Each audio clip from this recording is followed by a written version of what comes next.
जो उसकी नाव में बैठे हैं कितने प्यारे हैं, और हमारी छांव में बैठा है कोई दानिश्वर। हमारी छांव में बैठा है कोई दानिश्वर, हम एक दरख्त में जंगल का रूप धारे हैं। हमारी छांव में बैठा है कोई दानिश्वर, हम एक दरख्त में जंगल का रूप धारे हैं। कोई तो काम दे बदबख्त शेर साज इन्हें, कोई तो काम दे बदबख्त शेर साज इन्हें, अगर ये जिस्म नहीं है तो इख्तियारे हैं।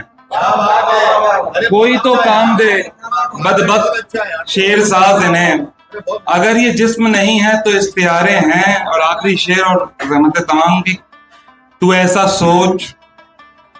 सोच कि हम लोग अब भी जिंदा हैं।